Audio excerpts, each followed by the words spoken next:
नमस्कार शिक्षक साथियों। आप 1 सितंबर 2025 के सुप्रीम कोर्ट के आदेश से तो भली भांति अवगत हैं ही। सुप्रीम कोर्ट में रिव्यू पिटीशन काफ़ी डाली गई थी। कई शिक्षक संगठनों ने मिलकर डाली तथा काफ़ी व्यक्तिगत रूप से शिक्षकों ने डाली और काफ़ी राज्य सरकारों ने डाली, लेकिन सुप्रीम कोर्ट ने उसमें डिफेक्ट्स को ला करके उन्हें खारिज कर दिया। लेकिन राज्य सरकारों ने उन्हें दूर करके दोबारा से सुप्रीम कोर्ट में शामिल कर दिया और एक आशा यह भी है कि कोर्ट से जल्दी लिस्टिंग होगी और हमारी तारीख मिलेगी।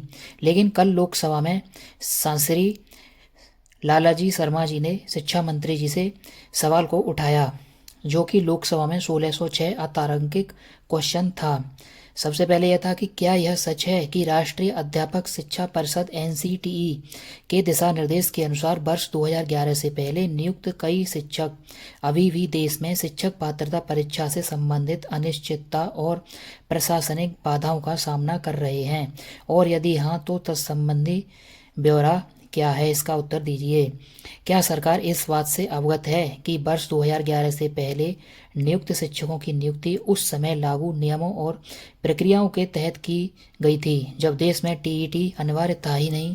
तो इसका उत्तर शिक्षा मंत्रालय में राज्य मंत्री श्री जयंत चौधरी जी से द्वारा आता है कि देखिए, निःशुल्क और अनिवार्य बाल शिक्षा का अधिकार आरटीई अधिनियम 2009 की धारा 23 की उपधारा 1 के प्रावधानों के अनुसरण में राष्ट्रीय शिक्षक शिक्षा परिषद एनसीटीई ने दिनांक 23 जनवरी 2010 की राजपत्र अधिनियम द्वारा कक्षा 1 से 8 तक शिक्षक के रूप में नियुक्ति के लिए पात्र होने के लिए न्यूनतम योग्यताएं निर्धारित की हैं। अधिसूचना के अनुसार शिक्षक के रूप में नियुक्ति के लिए शिक्षक पात्रता परीक्षा टीईटी पास करना अनिवार्य योग्यताओं में से एक है।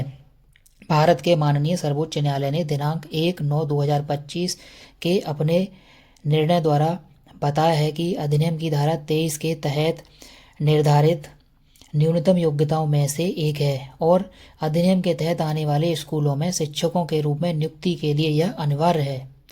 इसका मतलब आपको टेट देना अनिवार्य ही है।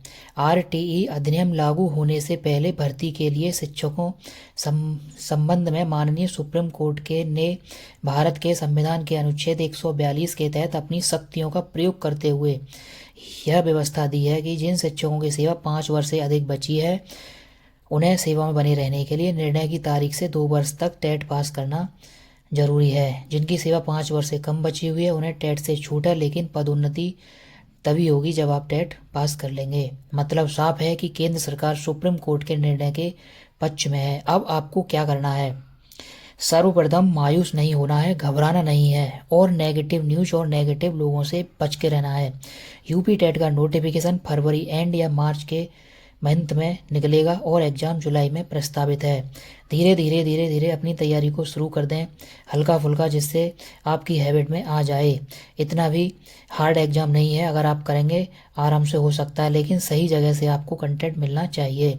हम सबसे पहले बड़े बड़े टॉपिक जैसे सामाजिक विज्ञान और मैथ साइंस जो 60 नंबर के आते हैं अलग अलग एक्सपर्ट की टीम द्वारा इसी चैनल पर शुरू करेंगे, जिससे कि आप जल्दी से कैसे याद करें और किस तरीके से आप ट्रिक से उन्हें याद करें, जिससे आपकी सब्जेक्ट पर आप ही मजबूत पकड़ हो जाएगी और आपको पता भी नहीं चलेगा।